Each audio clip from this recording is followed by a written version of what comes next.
우리가 지난주까지 성경 전체를 관통하는 하나님 나라에 대해서 이제 성경적인 근거들을 가지고 우리가 창세기부터 요한계시록까지 쭉 한번 훑어봤습니다. 이제 오늘부터는요, 하나님 나라의 백성인 우리가 어떻게 이 세상 속에서 하나님 나라 백성으로 살아갈 것이냐, 하나님 나라 백성답게 살아갈 것이냐에 대한 어떤 신앙생활의 원리, 그리고 조금 더 실질적인 이야기들을 이제 우리가 함께 나눠보려고 합니다. 오늘 우리가 읽은 성경 본문은요, 예수님께서 제자들에게 하나님의 나라, 즉 천국을 비유로 설명해 주시는 내용이에요. 예수님께서 2000여 년 전에 이 땅에 오시면서 그 이미 임한 하나님의 나라는요, 마치 그 갓 심은 겨자씨처럼, 그리고 또 밀가루에 넣어놓은 그 누룩처럼 작게 보이고 또 보잘것없는 것 같고 또 영향력도 없는 것처럼 보이죠. 그렇지만 그것이 시간이 흐르고 하나님의 때가 되면 그 작은 겨자씨앗이 나무가 되어서 공중에 새들이 깃들이는 그러한 역사, 또 누룩이 밀가루 전부를 부풀게 하는 이러한 것처럼 그 완성될 하나님의 나라가 도래할 것이다 라는 것을 말씀해 주시는, 가르쳐 주시는 그러한 내용이에요. 우리는요, 이 작은 겨자 씨앗이 이제 발아하고 그것이 싹을 틔우고 어느 순간 묘목이 되고 이제는 어느 정도 자란 그러한 이제 나무, 그죠? 그러한 시점, 그러한 정도 되는 시점에 우리는 지금 살아가고 있다. 그렇지만 아직은 그 겨자나무가 완전히 자라지는 않은 그러한 상태에 있다. 이렇게 우리가 이제 볼 수 있겠죠. 우리가 하나님의 나라는 예수님의 재림의 때에 비로소 완성이 된다, 이렇게 말씀을 나눴었습니다. 다시 말해서 이 말씀은 어떤 의미냐면, 우리는 예수님의 초림, 그러니까 이제 아기 예수로 태어나셔서 이 땅에 오셨던 그 예수님의 초림과 다시 오실 예수님의 재림, 이 사이를 살아가는 존재들이다라는 것을 우리에게 말씀해 주시는 그러한 내용이기도 한 것입니다. 자, 그래서 오늘은 우리가요, 이 예수님의 초림, 그리고 예수님의 재림, 처음 오심과 다시 오심, 이 사이를 살아가는 우리의 실질적인 상황이 어떠냐, 이런 부분들을 조금 더 우리가 한번 살펴보면 좋겠습니다. 그림을 가지고 우리가 좀 살펴보려고 하는데요. 자, 여기 이제 하나님의 때가 있습니다. 하나님의 때가 이렇게 있어요. 그러니까 이 하나님의 때는 우리가 실질적으로 알지 못하는 그런 하나님의 때죠. 자, 인간은 인지할 수도 없고 인식할 수도 없는 어느 지점에서 하나님께서는 시간을 창조하시고 공간을 창조하셨습니다. 태초에 하나님이 천지를 창조하시니라 하고 하는 말씀이 이걸 의미하는 거죠. 시간을 창조하시고 공간을 창조하셨어요. 그리고 그 시간과 공간 안에 이제 우주를 창조하시고 또 지구와 지구 내에 있는 동식물들을 창조하시고 그리고 마지막으로 인간을 만드셨죠. 자, 이때를 가리켜서 알파라고 표현하기도 하고요, 또 처음이라고 표현하기도 하고 또 시작이라고 표현하기도 합니다. 그러니까 이 시작, 다시 말해서 하나님께서 창조하신 이 시간 위에 인간은 그 속에서 지음을 받은 존재이기 때문에 인간에게 있을 수밖에 없는 한계가 뭐냐면요, 인간은 시작이 있고 끝이 있다는 겁니다. 그러니까 우리는 이 개념을 벗어나서 살 수가 없어요. 벗어난 어떤 생각을 할 수가 없어요. 그래서 우리 인간들이 이러한 한계 속에서 우리가 갖고 있는 궁금증 중에 하나가 뭐냐면, 하나님은 언제부터 계셨어요? 이런 질문들을 하는 거죠. 아니, 하나님도 시작이 있었을 거 아니에요? 또 하나님도 끝이 있을 거 아니에요? 그럼 끝은 아직 온 일이 아니니까 모른다 쳐도, 그럼 도대체 하나님은 언제부터 계신 분이에요? 하나님의 시작은 뭐예요? 이런 질문들을 우리가 하게 되는 거죠. 근데 여러분, 시작과 끝을 누가 만드셨다고요? 하나님이 만드셨어요. 그러니 하나님께는 시작이 있고 끝이 있습니까? 없습니까? 없는 거죠. 없는 거죠. 아니, 시작과 끝을 만드신 분이 하나님인데 하나님께 시작과 끝이 어디 있겠어요? 그러니까 이러한 개념은 우리가 시작과 끝 속에 있다 보니 우리가 그런 생각을 할 수밖에 없다는 거죠. 그러니까 이러한 이 유한한 우리 존재, 이 한계 속에 있는 우리 존재에게 하나님이 어떤 분이신지를 설명해 주셔야 되잖아요. 얘들아, 나는 영원한 존재인데 하나님, 그게 도대체 무슨 의미예요? 그러니까 하나님께서 자신을 설명하실 때 이렇게 설명하신 거예요. 자, 요한계시록 1장 8절 말씀 같이 한번 보겠습니다. 작아서 잘 안 보이시겠지만, 자 시작. 주 하나님이 이르시되 나는 알파와 오메가라. 이제도 있고 전에도 있었고 장차 올 자요 전능자라 하시더라. 이렇게 말씀하셨어요. 자, 이건 이제 신약 버전이라고 한다면 구약 버전으로 볼까요? 이사야서 44장 6절입니다. 시작. 이스라엘의 왕인 여호와, 이스라엘의 구원자인 만군의 여호와가 이같이 말하노라. 나는 처음이요 나는 마지막이라. 나 외에 다른 신이 없느니라. 이런 말씀을 우리에게 주셨어요. 그러니까 하나님, 나라는 존재는 이런 존재야 라고 밝히신 거죠. 나는 알파와 오메가다. 여러분, 알파와 오메가가 무슨 의미입니까? 무슨 뭐 건강제 뭐 이름이에요? 알파는요 헬라어 알파벳의 첫 번째 철자예요. 그리고 오메가는 헬라어 알파벳의 마지막 철자입니다. 그러니까 이게 뭘 의미하냐면 처음부터 끝이라는 얘기예요. 그러면 우리 영어로 한번 볼까요? 영어의 첫 글자가 뭐죠? A, 마지막 글자 Z, G, 그죠? 그래서 어떤 말이 있냐면 A to G라는 말이 있어요. 그래서 이걸 우리가 아토즈라고 하죠. 목사님 그거 자동차 아니에요? 그 경차였는데 지금 그 경차를 얘기하는 게 아니고 이 A to G라고 하는 말이 갖고 있는 의미가 뭐냐면 모든 것을 다 갖춘 완벽한 것, 이거를 말하는 거죠. 그러니까 하나님이 자신을 소개하실 때 나는 처음과 끝이야 라고 이렇게 표현하신 거예요. 자, 그러면 이 말씀이 하나님께도 시작과 끝이 있다라는 말씀이 아니죠. 시작과 끝이라고 하는 한계 속에 갇힌 우리에게 하나님을 설명하시기 위한 표현인 거지 나에게도 시작과 끝이 있어 이 말씀이 아니라는 거예요. 시간과 역사를 창조하신 존재다. 그리고 그것을 지금도 다스리고 있는 주권자가 바로 나다라는 것을 인간이 듣기 쉽게 알기 쉽게 표현한 것이 바로 처음과 끝 알파와 오메가라고 하는 이런 표현인 거죠. 자, 이렇게 시간과 공간을 포함해서 온 우주를 창조하신 하나님께서 어느 날 인간에게 자신을 계시하세요. 나타내세요. 자, 성경은 하나님께서 두 가지의 방법으로 자신을 계시하셨다라고 말씀하시는데, 하나는 이 온 우주 만물, 다시 말해서 하나님께서 이 세상을 창조하실 때 그 창조물들마다 하나님이 어떠한 분이신지를 알 수 있는 일종의 뭐 코드라고 해야 될까요? 보물찾기라고 해야 될까요? 그런 것들을 나무에, 별에, 해에, 그리고 강에, 바다에, 이 온 우주 만물에 하나님께서 이렇게 심어두셨다는 거예요. 그래서 인간은요 그러한 달을 보면서, 별을 보면서, 바다를 보면서, 나무와 숲을 보면서 야, 하나님께서 이걸 창조하신 거구나. 야, 저 나무를 보니까 하나님은 이런 분이시라는 것을 나는 발견할 수 있는 것 같아. 이렇게 이러한 만물을 통해서 하나님을 알도록 계시해 두셨다는 거죠. 이걸 가리켜서 우리가 이제 일반 계시다 이렇게 표현을 하는 겁니다. 자, 또 하나의 하나님의 계시 방법이 있는데 그게 뭐냐면 이제 특별 계시라고 부르는 건데 그게 바로 성경 66권을 말씀하는 거죠. 그래서 이 성경을 통해서 하나님은 자신이 어떤 존재이신지를 인간들에게 계시하셨다는 거예요.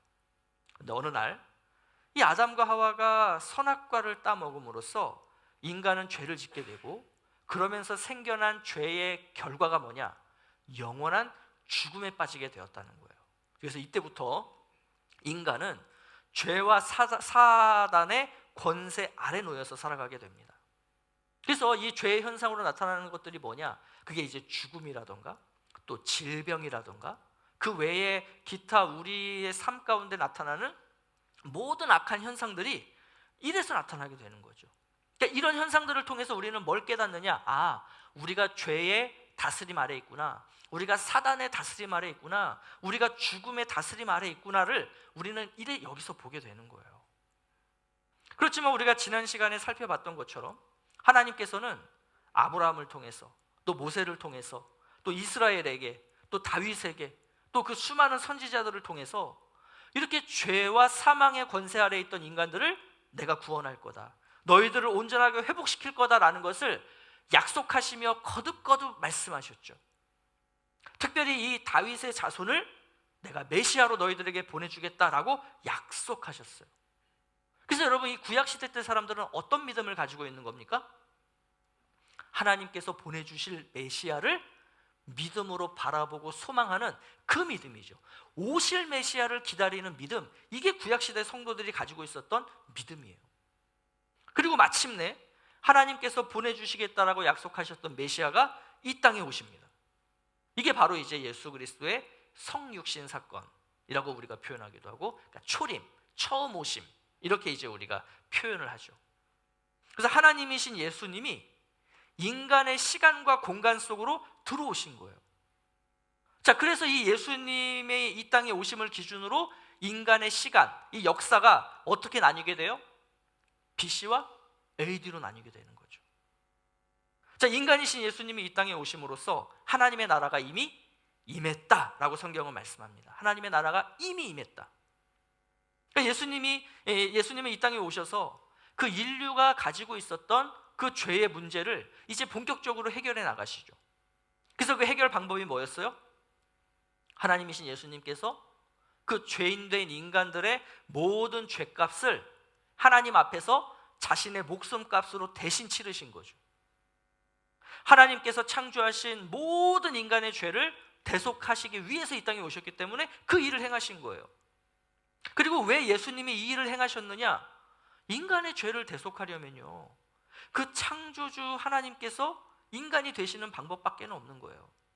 인간이 되셔서 우리 인간들을 대신해서 죽으시는 방법, 이거 말고는 그 하나님의 공의, 하나님의 그 공의를 만족시킬 방법이 없었던 것이죠. 자, 이렇게 십자가에서 죽으신 예수님, 우리 인류의 모든 죄의 문제를 그 십자가에서 다 값을 치르심으로써 해결하신 주님이시지만, 이 주님이 3일 만에 어떻게 되시죠? 그 죽음에서 다시 살아나시게 되죠. 여러분, 예수님의 부활은요, 하나님의 약속이 허황된 게 아니다, 틀리지 않았다라는 것을 증명해 주는 거예요. 죄와 사망의 권세를 예수님이 이기셨다라는 것을 보여주는 승리의 세리머니라고도 할 수 있어요. 또 하나님 나라가 승리했다라는 것을 확실하게 보여주는 눈에 보이는 가시적인 표식이기도 해요. 아울러서 이 예수님의 부활은 예수님을 믿고 따르는 자들도 동일하게 이 예수님처럼 부활할 것을 확실하게 증명해주는 그러한 증명이기도 한 것입니다. 자, 이후에 예수님께서 나를 위해 죽으셨고 부활하셨다는 것을 믿는 모든 사람들은요, 이 예수님처럼 죄와 사망의 권세를 이긴 자들로 서게 된다라고 성경은 말씀하고 있는 거예요. 그럼 이게 어떻게 가능한 거냐? 그래서 우리가 지난 시간에 그 축구 국가대표팀 이야기를 했죠. 내가 축구한 거 아니잖아요. 내가 그 경기장 가서 공 한 번도 안 차봤잖아요. 그런데 우리 축구 국가대표팀이 이기면 누가 이긴 거예요? 내가 이긴 거죠. 나는 축구를 하나도 하지 않았는데 내가 이긴 것처럼 예수님께서 우리를 대신해서, 우리를 대표해서 사망과 죄와 싸워서 이기셨다고요. 그러니까 그것을 믿는 자들은 나도 승리하게 되는 거예요. 그리고 예수님처럼 우리도 그렇게 죄로부터, 죽음으로부터 부활하게 된다라고 하는 것이, 이게 바로 예수님의 십자가 사건에 담겨져 있는 의미죠. 그래서 여러분, 이제 우리가 지금 여기 보시면 죄와 사망의 지배하에 있던 우리가 이제 우리가 누구의 지배하로 들어가요? 예수님의 지배하로 들어가는 거예요. 사단의 통치를 받던 우리가 예수님의 통치를 받는 거예요. 그래서 이것을 가리켜서 성경은 뭐라고 표현하냐면 구원이라고 표현하기도 하고요, 또 이것을 가리켜서 믿음으로 의롭게 되었다라고도 표현하기도 하고요, 또 영원한 생명을 얻게 되었다, 이렇게 표현하기도 하는 거예요. 이게 다 같은 의미예요. 그럼 이것이 의미하는 바가 뭐냐? 예수님께서 십자가에서 나를 위해서 죽으시고 부활하심으로 인해서 나는 비로소 죄와 사망으로부터 자유하게 되었다. 그리고 참된 자유함, 하나님 나라 안에서 누릴 수 있는 진정한 자유함을 누릴 수 있는 그러한 복된 존재가 되었다라고 하는 그런 의미가 되는 거죠. 자, 이 땅에 오셔서 이러한 죄와 사망의 모든 문제를 다 해결하신 주님은 어떻게 하십니까? 이제 사역을 마치시고 하나님 나라로 승천해서 올라가십니다. 그리고는 이제 하나님 우편에 앉으셔서 영광을 받고 계시죠. 그런데 예수님께서는 그렇게 하나님 나라로 올라가시면서 그냥 올라가신 게 아니죠. 예수님을 대신하실 성령 하나님을 우리에게 보내주십니다. 그래서 이제 하나님의 영 또는 예수 그리스도의 영이라고 하는 이 성령의 시대가 시작이 된 거예요. 예수 그리스도를 믿는 자들에게는 이 성령 하나님께서 함께 하시며 임마누엘, 즉 이미 임한 하나님의 나라의 그 은혜와 복을 누릴 수 있는 존재로 우리와 함께하고 계신다는 거죠. 그래서 진정한 임마누엘, 그 구약에서 이야기했던 내가 너희와 함께하겠다라고 하는 그 참된 임마누엘이 우리가 잘해서 이루어진 게 아니라 하나님께서 하나님의 열심을 가지고 이 인간의 세상 가운데 이루신 거죠.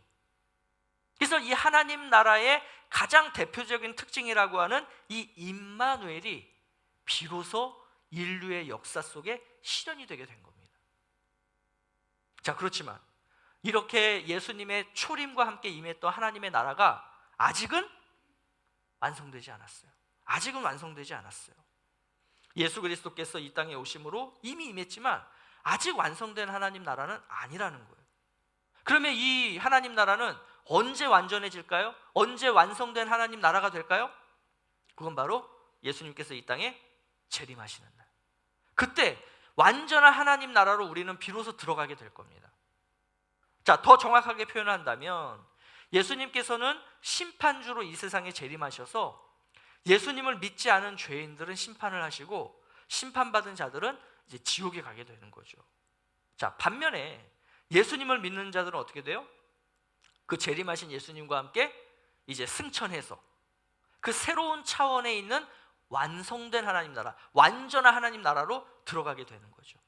그래서 우리는 그 완전한 하나님의 나라, 미래에 우리가 가게 될 하나님의 나라를 우리는 믿음으로 바라보며 소망하는 사람들, 그게 우리라는 거죠.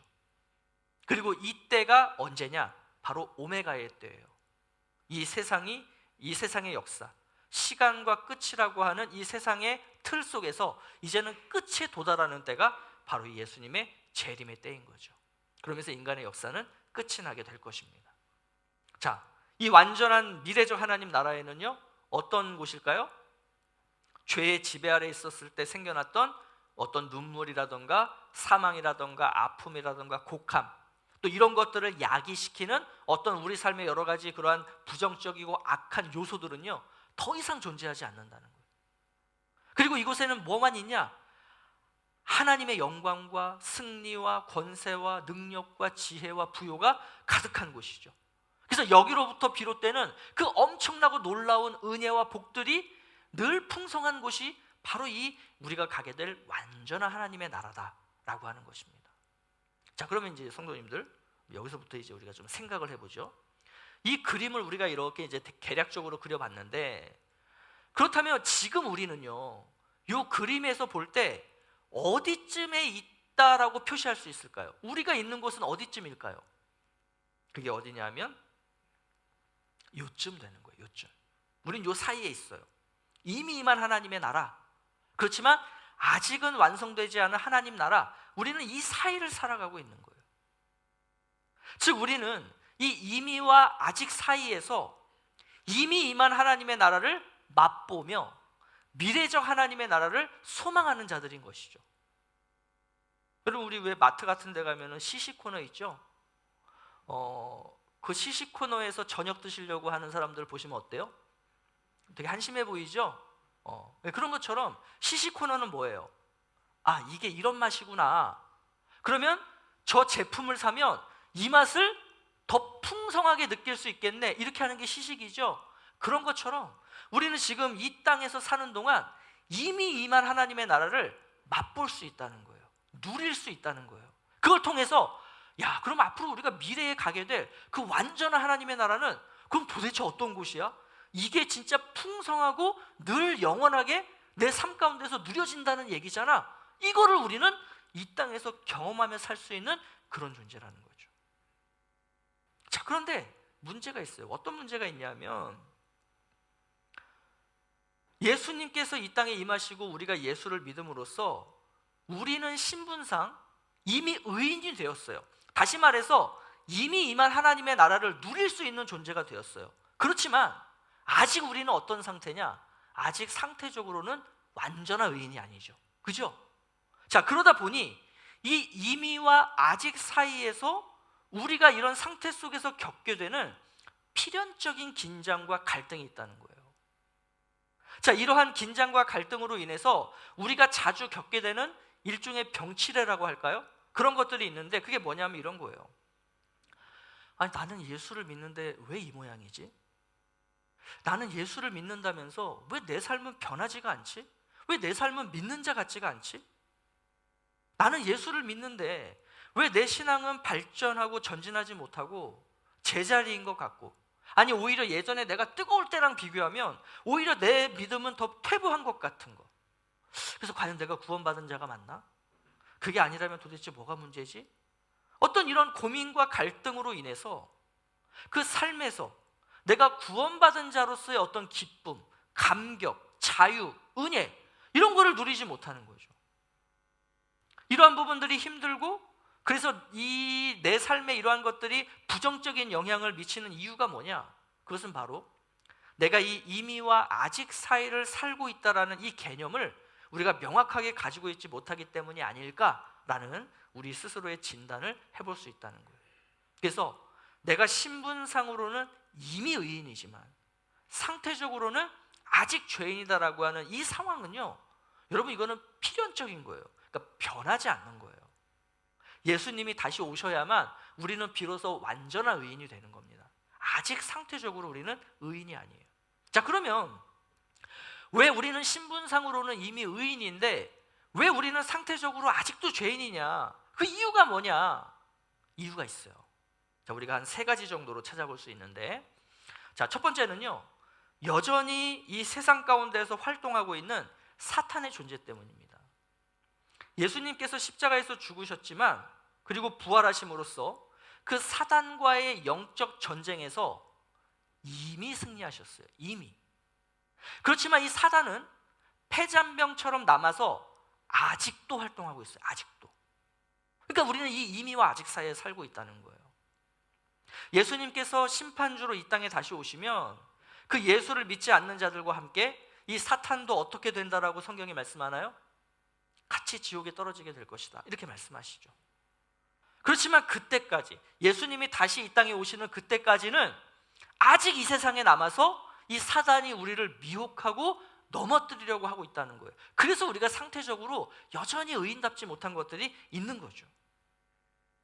근데 이 사탄이 어떤 존재냐? 성경은 이러한 사단을요, 우는 사자와 같다, 이렇게 표현합니다. 우는 사자.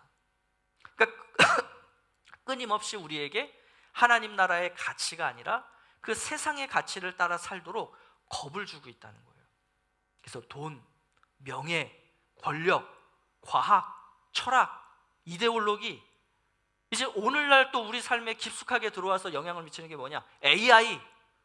그러니까 이러한 것들을 제시하면서 야, 그 따분한 성경 속의 내용들보다 더 현실적이고 더 실존적인 이러한 것들을 너희들은 집중해야 되고, 이러한 것들에 너희들이 몰입해야 되고, 그래서 너희들의 삶 가운데 깊숙이 이런 것들을 가지고 들어와야 되라고 하는 이 거짓된 메시지로 우리를 유혹하고 있다는 거죠. 그래서 이 땅에서의 영적 전투라는 것은요, 여러분, 이미 패한 사탄이 아직 패잔병으로 남아서 지금도 우리를 어떻게든 이런 세상의 가치들을 가지고 쓰러뜨릴 이 기회를 엿보는데, 이러한 사탄의 계략에 맞서서 우리가 대항하고 싸우는 것, 이게 영적 전투라고요. 이 사탄이 패잔병이잖아요. 근데 여러분, 나랑 싸워서 진 패잔병인가요? 아니에요. 예수님과 싸워서 진 패잔병이에요. 근데 우리가 이 패잔병이라고 사탄을 너무 우습게 봐요. 아니에요. 패했지만 예수님께 패한 거지 우리한테 패한 게 아니에요. 인간이 사탄과 맞서 싸운다? 100% 져요. 그만큼 대단한 존재라고요. 그만큼 강한 존재라고요. 근데 우리는 이러한 사탄과 우리 사이의 이 상황 속에서 영적 전투라는 말을 얼마나 잘못 사용하고 있느냐는 거예요. 그래서 뭐 어디 저기 이슬람 사원이나 힌두교 사원이나 뭐 이런 데 가가지고 어디 벽이나 무슨 뭐 우상 거기다가 예수 천당 불신지옥 쓰고 오면 영적 전투에서 승리한 겁니까? 뭐 불교 사찰 거기 가서 거기 땅 밟기 하면서 뭐 이러고 돌고 오면 우리가 영적 전투에서 승리한 거예요? 말도 안 되는 어떤 이런 것들을 가지고서 아무 데나 갖다가 영적 전투라는 말을 붙인다는 거죠. 아니에요. 그런 게 영적 전투가 아니에요. 영적 전투는 우리의 피부에 와닿을 정도로 지극히 현실적인 것이다라는 것을 우리는 기억해야 돼요. 그리고 그 사탄은 우리의 힘으로는 절대 싸워서 이길 수 없는 존재다라는 것을 우리는 늘 명심을 해야 되는 겁니다. 이걸 모르기 때문에 자꾸 우리의 삶에서 신앙의 갈등이 생겨나는 거예요. 자, 또 이 신앙생활의 갈등이 발생하는 두 번째 이유는요, 예수님을 믿지 않는 사람들과 우리가 함께 살아가고 있기 때문에 그래요. 자, 이 비기독교인들과 함께 하는 삶은요, 일상생활 속에서 우리에게 갈등을 일으키는데, 어떤 갈등을 일으키냐면 가치관의 싸움을 하게 만듭니다. 가치관의 싸움. 우리는 어떤 사람들이냐면요, 하나님이 선하시고, 그래서 하나님이 선하다 하신 것을 선으로 여기는 사람들, 하나님이 악하다라고 말씀하신 것은 악으로 인정하는 자들이죠. 근데 반면에 넌 크리스천들, 이 비기독교인들은요, 선과 악을 자기들이 스스로 약속하고 만들어내는 거예요. 그래서 최근 동성애 문제가 이것을 보여주는 정확한 예시예요. 하나님은 죄래요. 근데 인간들이 모여서 이거 죄가 아니다라고 우리가 하자. 그래서 죄가 아니다라고 하겠다라는 게 그 포괄적인 차별금지법이에요.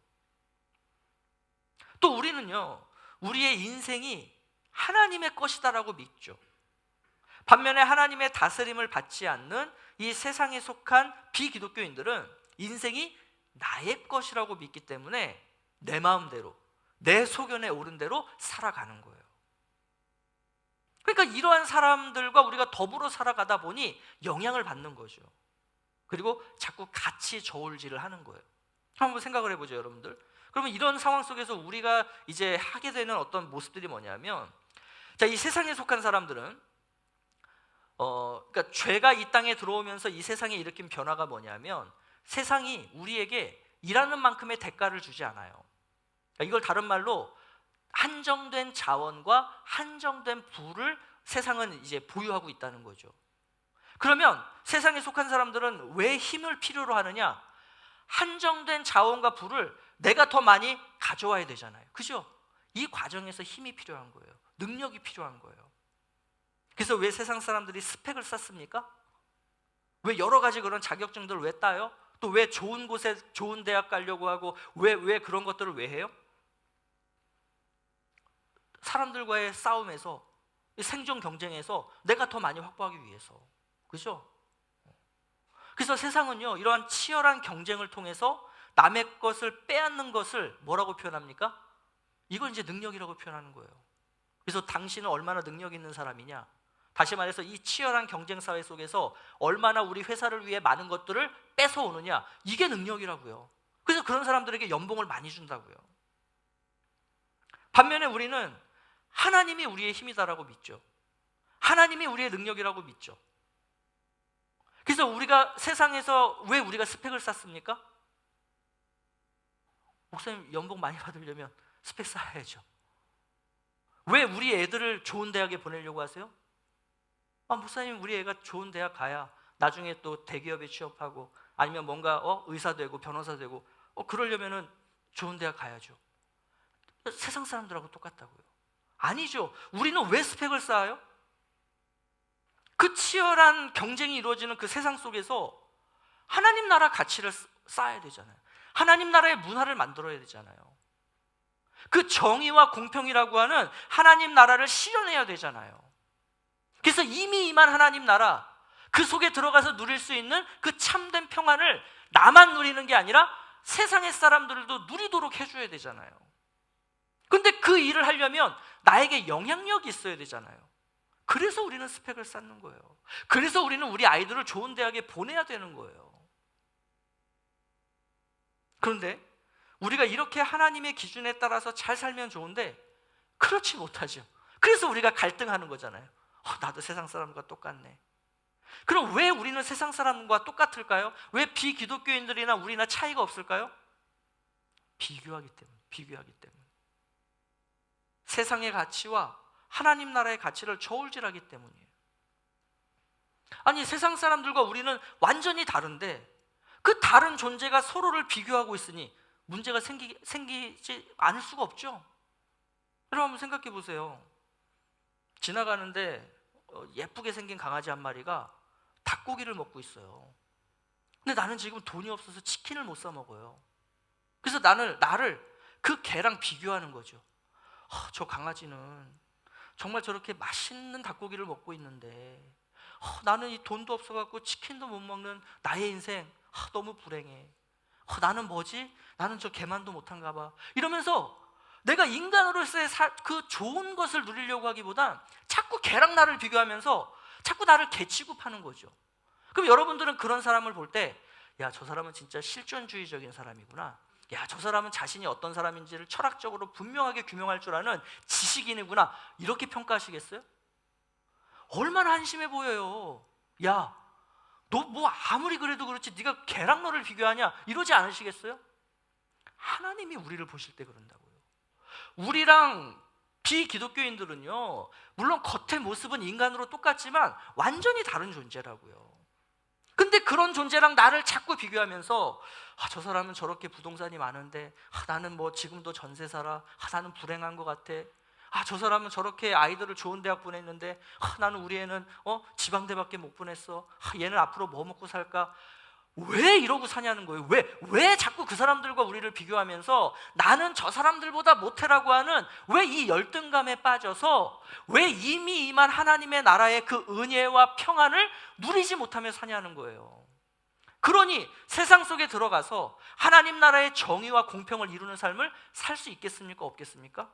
그거는 뭐 언감생심이죠. 생각도 못하는 삶이죠. 지금 내 삶이 너무 불행한데.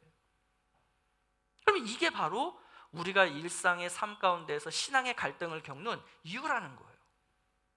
자, 또 이 신앙생활의 갈등이 발생하는 세 번째 이유는요, 우리에게 육신의 연약함이 아직 남아있기 때문에. 우리에게 육신의 연약함. 여전히 우리는 육신을 입고 있잖아요. 여러분, 이 육신이라는 것은 유한하고 연약해요. 따라서 예수를 믿어도요, 암에 걸려서 죽을 수 있어요. 예수를 믿어도 감기 걸릴 수 있어요. 예수 믿어도 교통사고 날 수 있어요. 또 주님의 일, 선한 일을 하는데 그걸 또 너무 과도하게 하면요, 과로사로 죽을 수도 있고요, 쓰러질 수도 있다는 거예요.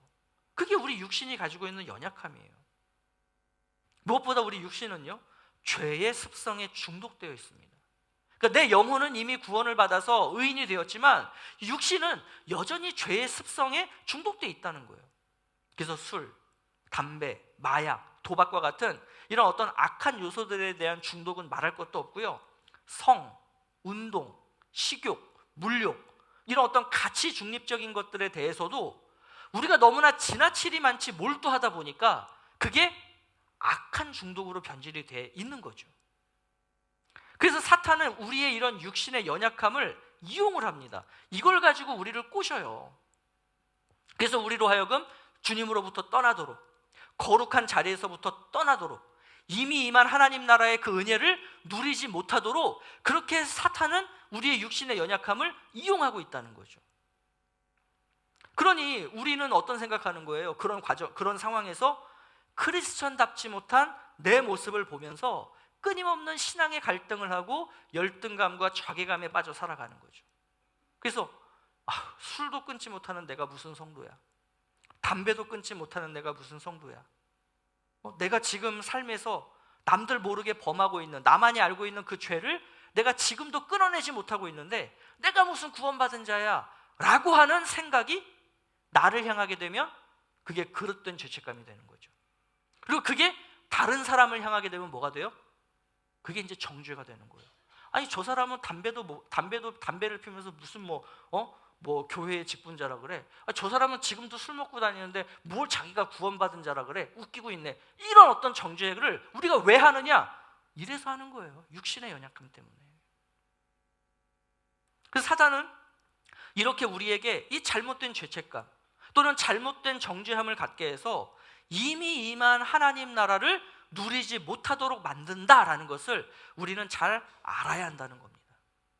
그래서 이 세 가지, 우리의 신앙에 있어서 갈등을 유발하는 이 세 가지 요소는요, 지금 우리가 떨쳐낼 수가 없다는 거예요. 우리가 이 땅에서 사는 동안에는요, 우리는 얘네들을 끌어안고 살 수밖에 없다는 거예요. 예수님께서 재림하셔야만 우리는 비로소 이 세 가지를 끊어버리고 완전한 하나님의 나라로 갈 수 있게 된다는 거죠. 여러분, 그러면 우리는 그냥 이 세 가지를 늘 끌어안고, 그래, 이게 그냥 뭐 우리 세속적인 말로 이게 우리 팔자야, 또는 이게 우리 운명이야, 이런 말들 갖다 붙이면서 그냥 이 속에서 늘 죄책감 가지고 늘 주눅 들고 이미 임한 하나님 나라를 누리지 못하는 것을 당연하게 여기고 그렇게 살아가야 될까요? 당연히 그럴 수 없죠. 당연히 그럴 수 없죠. 그래서 하나님께서 이러한 상황을 아시고 우리에게 주신 것이 뭐냐면, 그게 바로 교회라고 하는 공동체예요. 교회라고 하는 공동체. 자, 하나님 나라 관점으로 보는 교회에 대해서는요, 우리가 이제 한 2, 3주 후에 살펴보게 될 겁니다. 그래서 자세한 이야기는 그때 가서 하겠고요. 간략하게만 먼저 말씀을 드리면, 사탄과의 영적 전투, 우리의 신앙의 갈등을 유발하는 첫 번째 요인인 사탄과의 영적 전투, 그 다음에 두 번째 요인인 하나님의 다스림을 받지 않고 살아가는 비그리스도인들과의 동행, 그리고 세 번째 갈등 요소인 우리의 육신의 연약함. 그러니까 이런 것들이 우리에게 신앙의 갈등들을 유발하는데, 이것을 해소할 수 있는 방법이 뭐냐? 교회라는 공동체를 통해서 이것들을 이겨낼 수 있도록 하나님께서 만드셨다는 거예요. 자, 이게 어떤 의미냐면 이거죠. 자, 아까 예수님께서 승천하시면서 우리에게 누구를 선물로 보내주셨죠? 성령님을 보내주셨어요. 그러면 우리가 이제 성령 하나님은 내 안에, 그러니까 우리 신앙인 그 각 사람 안에 임하셔서 함께 하시는 분이시다, 이렇게 이제 우리가 많이 알고 있는데요, 사실 성경을 잘 보시면 성령님은 1차적으로 교회 가운데 역사하십니다. 그리고 각 사람에게 역사하시는 것은 그 다음 순위예요. 물론 이걸 우리가 순위를 매긴다는 것 자체가 사실은 큰 의미는 없지만, 왜냐하면 교회가 성도고 성도가 교회니까요. 근데 우리가 이제 공동체라고 하는 개념을 놓고 볼 때, 공동체와 각 개인, 이 두 가지를 놓고 성령께서 제일 먼저 우선적으로 역사하시는 곳이 어디냐면 공동체라는 거예요.